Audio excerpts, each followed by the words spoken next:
Hello, husband. Well, hello. Sorry, I didn't know I was. Look at that. You can put it on. Good news, guys.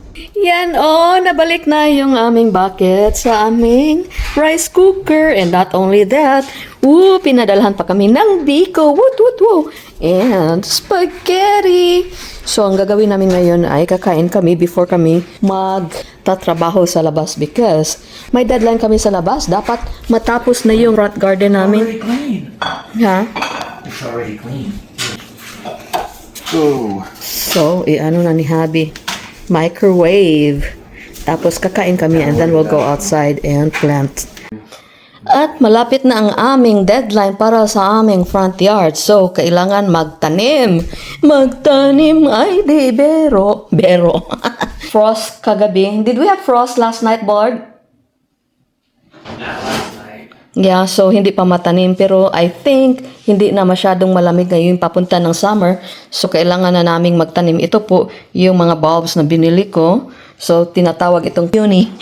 Tapos, I love this one. Diba sa atin tinatawag ito na stargazer? Yan.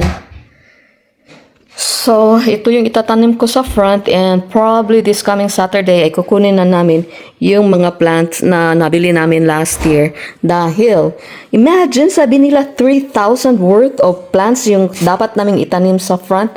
Magkano lang yan? 14 Ang mahal-mahal na nito. Ito pa lang Ay, naku. Alright, pasensya na dyan sa ating maingay na laundry kasi naglalaba ako. But anyway, Do my outside works for a little bit. okay, ito, continue yung pag-fold natin ng ating mga damit. Ito ay pangbahay. What's that? It's a cutter. So, pangbahay yan. Ito din pangbahay. Yeah. Tingnan nyo ako mag-fold, guys. Ito yung folding ng mga tamad.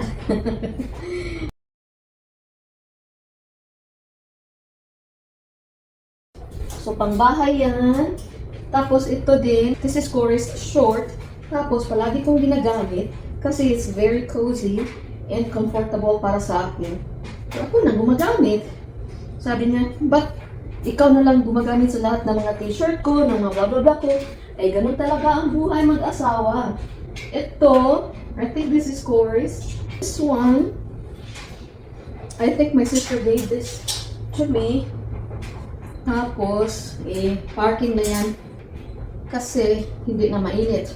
And ito, my sister gave this to me a long time ago. Fashionista. Kaya lang, ginagamit ko para construction. Kaya nasira na siya. Mga construction t-shirts ko, ay dito ko nilagay. Tapos ito, pang bahay. Mga t-shirt na pang bahay. Yan. Tapos ito guys, binili ko to last year. Problema lang is, ginamit ko sa construction. Ito na pala ko. Sayang naman pag itapon kasi okay pa siya, diba? So, mag-construction pa naman ako dito sa bahay. As what I've always mentioned in the past na kailangan pang tapusin yung sa basement. So, magagamit ko pa rin. Ito din, I got this 2 years ago. Tapos, of course, ginamit ko sa construction. Kaya, yan na ang napala niya. Siguro, gagamitin ko yung shorts. Puputulin ko at gagamitin ko yung shorts. Kasi, hindi na talaga maano. Ay.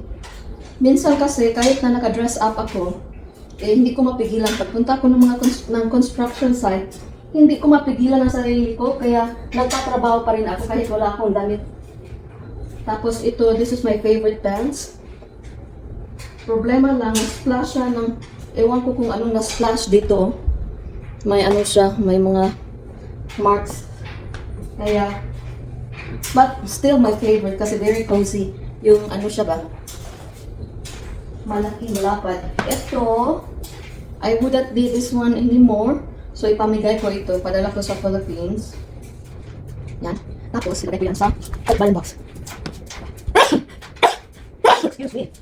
Kaya ilalagay ko sa container. Ito kailangan ka ng plancha. Kaya lang, yung plancha ko nasa kabilang bahay. So, hindi pa naman ito gagamitin. Ipaplansya ko ito mamaya. Later. Pag may parang sayang, diba? Gusto ko talaga ng mga flares na mga damit or mga pants. This one I have been making. Lalaki na kasi parang naman ito fall, winter, or spring. And good thing, ang spring natin ngayon ay hindi masyadong malamig. But hopefully, the other day we had a frost. So hopefully,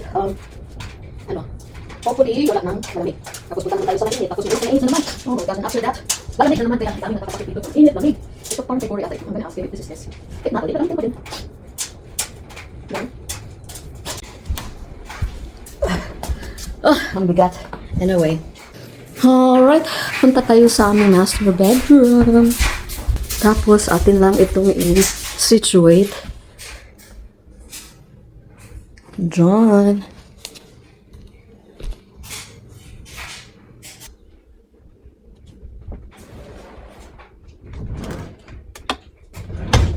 Okay, mga coats, saan ko ba kayo ilagay?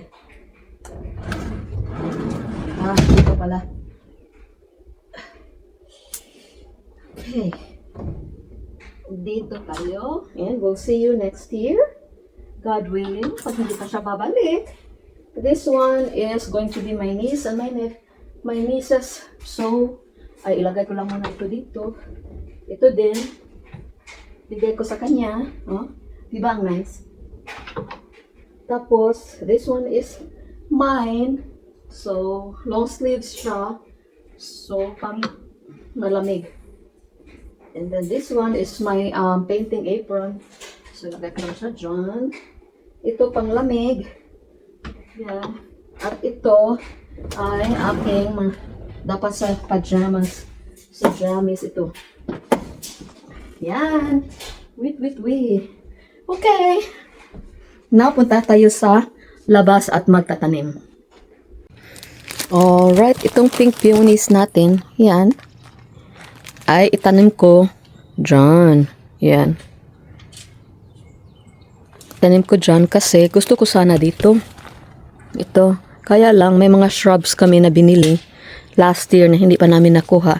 So, kailangan ilagay yun dyan. Yeah. Tanim ko lang yan. Ito. So, dyan lang kayo, ha?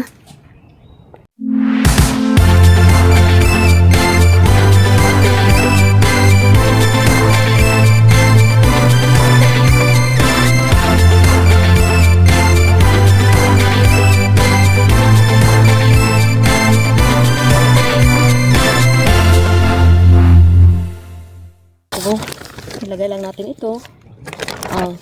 But this is potting mix. Can we mix it?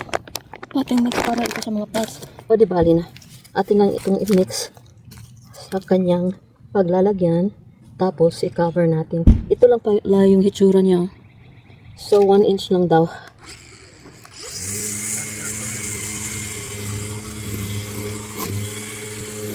1 inch. Ah! My gosh, may bulate. Takot ako sa bulate eh. But, can I use the potting mix for this? You sure? Sabi niya, of course daw. Sige. O di, sige. Ano ba instruction? Do I have to cover? Okay, yan lang siya. Tapos sabi nila, sabi sa instruction early summer ata ito magbubulaklak ng ganito. So tingnan natin, sana hindi mamatay kasi palagi namamatay ang mga bulaklak ko. Hi. Alright, next stop is this one. Lagyan lang natin ng potted soil tapos i-mix natin sa regular soil. Yan. Tapos itanim. Yan. At tabunan. Tabon-tabon lang tayo dyan. I don't like the dirt dito kasi clay siya. Hindi maganda pag clay. Hindi na. Ay, ewan ko. Kaya kailangan natin ng tulong ng artificial potted mix para siya ay sumagana.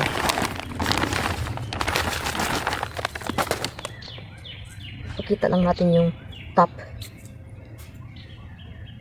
Tapos lagyan lang natin ito ng mulch later. Yan. Wawa yung asawa ko. My back. Did they tell the viewers? Sakit daw yung likod niya. You say sakit? Sakit back. Sakit back pain. Sakit likod ko. Back is likod ko is mine or mine. So I'm gonna mix. So are you sure that potting mix is okay on the ground? Yeah. Is this on? Did you have this on? No, I switch it off. No. Oh. Sabi niya, sakit back pain. Sakit is already pain. I was just gonna fill Okay, ito na siya. Medyo malaki siya. Oh. I don't like the soil here. It's all clay. Yeah. Yeah. Unfortunately.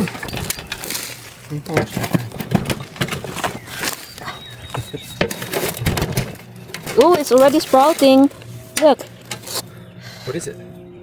Oh, that's the liquid that she just got. Liquid. Liquid. You're funny. That's the man. Look at that. Just making it. Well.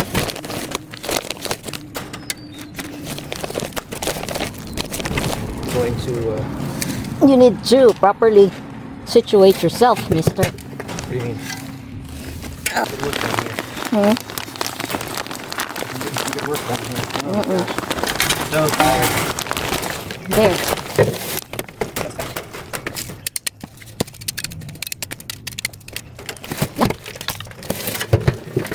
Well, my husband is doing his work too, because all the soil there got eroded, right? Make it look a little nicer. Let's go fill in. Last hole. Last but not the least. Yan. Magtanim ay di biro, maghapon na kayo ko. Ni. Tama ba itong ginagawa ko?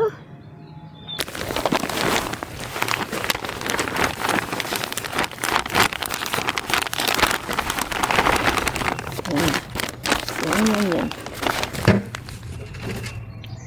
Saan ka na ba? O, andyan ka lang pala. Okay, I see you. Dapat hindi ka fully covered. Diba? Para maka-sprout ka ng maigi. Yan. I know. Well, it's so wet. A miracle that our grass are thriving. Oh, yeah. Despite of Mm-hmm. flooding him. That's awesome, right? I mean, awesome grass.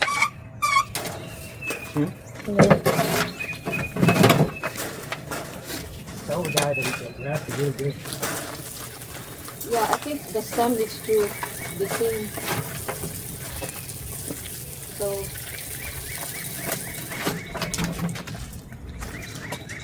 ano yung kapag eh?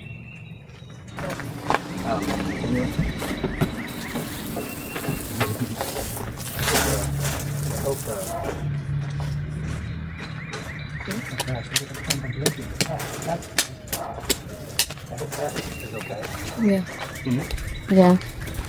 Pero happy lang ako kasi at least may isa akong thriving. It's terrible now in that place. You can cover it as just be mindful of the stem. Oh, I can't watch. You just stepped on my. Well, ito oh. Woot, woot, woot. So now I'm going to water it.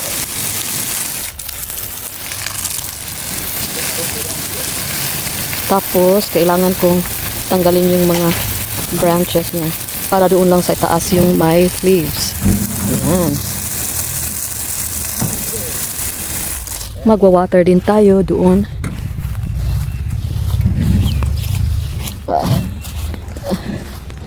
Yan oh.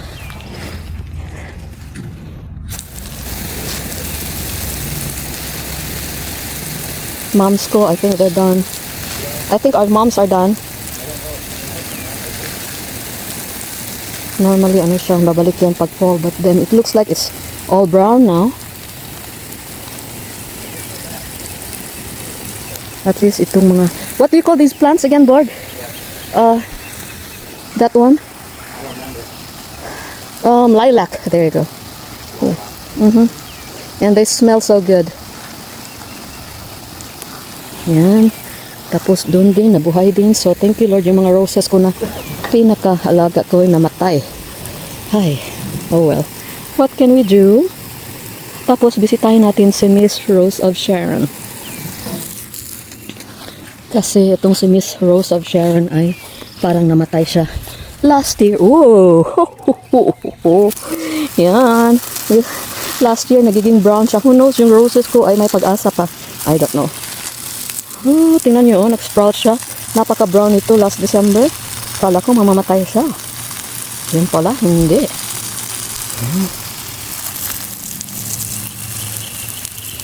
Okay. Bart, can you please switch off the water? Uy, nasaan na yung asawa ko? Tapos, ito, susuklayan natin kasi kailangan matanggal yung mga ano niya, yung mga balahibo niya. Yan. Yan, nakashave na siya. So, the purpose of this is para doon lang sa top ng bush yung may mga foliage. Tapos, yung sa katawan niya ay braid lang. Yan, tapos puputulin ko yung mga patay dyan. But I'm so thankful kasi mahal ito na kahoy na ito. My gosh, pag namatay ito, grabe. Yung mga roses ko doon, oh, they died. Sayang talaga kasi hybrid yun eh. Buti na lang at $150 lang yung bili ko sa lahat. So, that one alone, yung container na yan, that's probably like $40 to $50 each. So, parang yung 150, yan lang lahat ng vases na nabili as if nabili ko. Pero those all were together with the roses that I bought for 150. Tapos yun din, mga vases, mahal din yun. So, okay lang kahit nawala yung mga roses, at least may vases ako. Kung bibilhin mo yan, nasa 250 ata lahat yan na mga vases. Yan yung napakagwapo kong asawa. Okay, puputulin lang natin ang mga patay na mga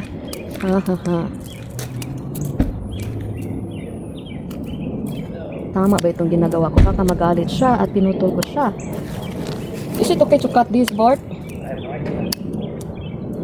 It seems like they're like really dead. Puputulin natin. Walang pakinabang na mga branches. Katulad din sa Bible, sabi ng Panginoon that He is the tree, we are the branches. Siya yung kahoy at tayo yung mga branches na nakakapit sa Kanya. Pag ang mga branches ay namamatay na at wala ng silbi, ay pinuputol niya. So katulad din sa atin, na dapat ay nagbubunga tayo or nagbigay tayo, in this case, nagbigay tayo ng leaves sa ganitong halaman. Kung namamatay ka lang din, puputulin ka na lang, di ba? And sayang yung buhay mo kung hindi ka nag-function in accordance to God's purpose for your life. So, minsan din pinuprune lang niya.